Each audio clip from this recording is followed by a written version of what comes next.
All right, my man. State your name. Let them know you're on Nickavelli TV. Yeah, my name is Will, aka the Vet. Nickavelli TV, baby. Well, I'm on Nickavelli TV. Right? TV. TV. All right, man. You And made it. You made it. You. Yeah, and I'm just trying to give a little shout out about what I know about the Knicks and. All right, talk to me about that. Well, Now, you came from the era, I believe, with the Clyde Frazier, Dave the Busher. Yeah. Okay. So and that was. You seen teammanship back then. You saw all the teammanship. They've been working together and whatnot. Yeah. It's different from now. It wasn't all about show. Everybody was like the star of the team, so to speak. Now, what you mean by everybody was the star of the team? Everybody contributed evenly to whatever they had to give. They was able to give. Oh, you mean like it was team basketball? Yeah, and it wasn't about money that much. So much. It was more about pride and playing.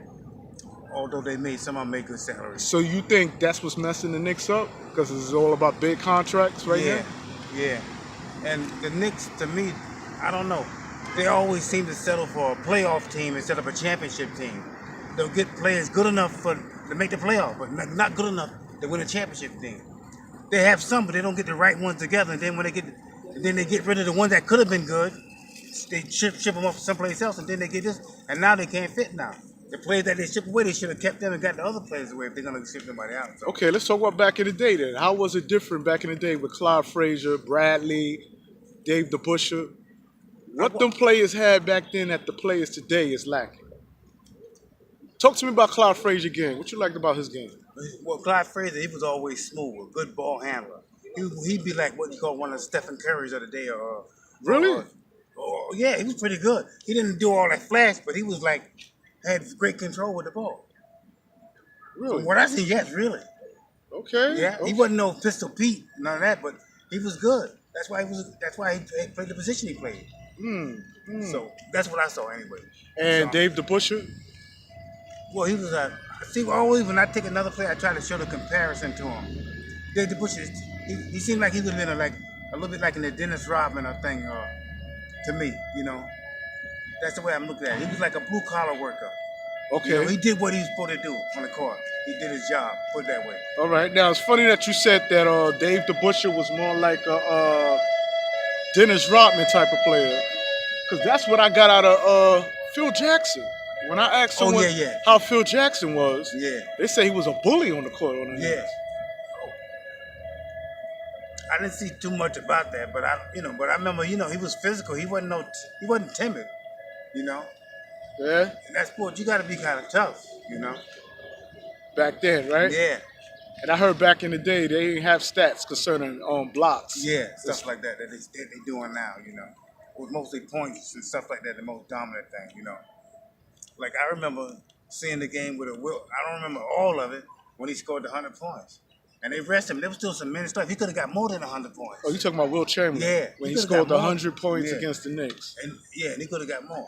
And I know what, it hurts me sometimes because I'm a Knicks fan. Most of the records, when you go back and look at the record book, it's been something done against the Knicks. Michael Jordan came back. It's 55 points game on his comeback. With stuff like that in the garden too.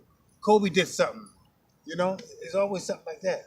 Well, the Knicks and the Madison Square Garden is a landmark, and everybody, I guess the Garden makes you or breaks you, man. Yeah, it is. I guess so too.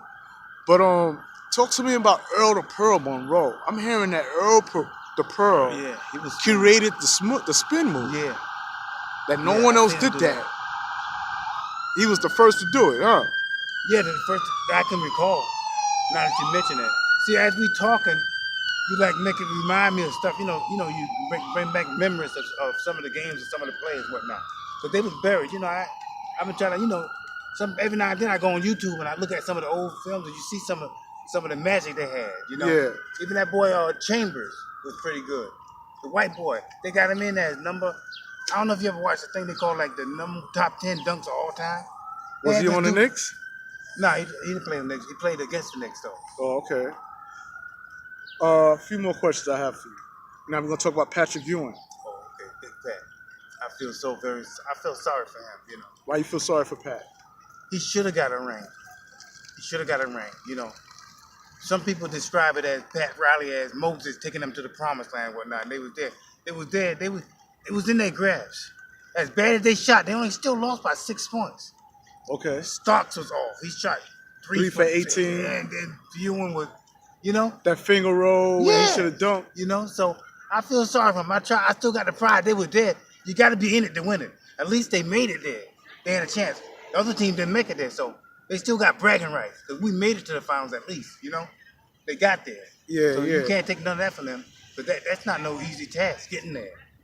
Would you say that Patrick Ewing is the greatest Knicks center of all time?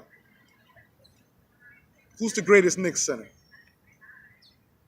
Now, some would say Willis Reed because he got rings. But if you take away the 2 championships that Willis Reed had, and I still remember him coming out that tunnel with it wrapped up, you know. That's what's in a lot of people's mind, too. Coming out the tunnel, he got hurt and came back, and he said he threw inspiration. He doing down the court like that, you know, and he inspired the court. That's what sticks into my mind. Although somebody probably could have had better stats than him. But sometimes, I don't know, we look for inspiration in things, you know. We see what inspires us. And that was inspiring him coming out there showed the heart of him and the team. And he ran up and down the court, you know, with his sole leg. So you would think Patrick Ewing didn't have the heart like Willis Reed had? Think that was something he was lacking? You know what happened to me? Sometimes it's the same thing when you're trying to compare Jordan with Kobe and stuff. Players that see 2 different eras, you know. For that era, they were the best. In the era that Patrick was in, he was the best in that era for the Knicks at that time. You know, for that time. He's one of the greatest centers, I would say. I guess I think when they did, ESPN did the Patrick Ewing was in there, the 50 greatest sports people, right. Whatever. He was one of them, you know.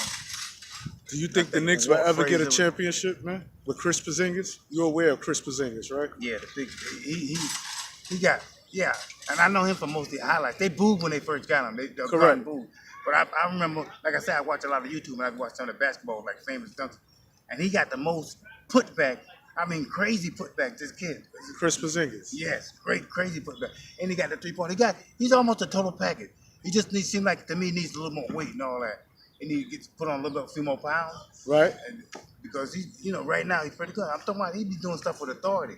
And he's 7 feet, over 7 something. He's 7'3". Doing all that, so. That's impressive, man. Very impressive. Yeah. For somebody that big to be doing all that, you know. Shooting them threes with ease, like a guard. He's shooting 3-pointers and everything, so he can take them to the hole. Are you aware of the new players we have today concerning Kevin Knox, Mitchell Robinson? Never heard of these players? Knicks? For the Knicks. No, see what happened, man. They start doing all that trading so much. He's gone. I think some players are still on the team and they gone, you know? Yeah. All right, my man. With that being said, you're on Nicovelli TV. I want to thank you for your time, man. No problem, man. And we out of here. Peace. Okay, peace out.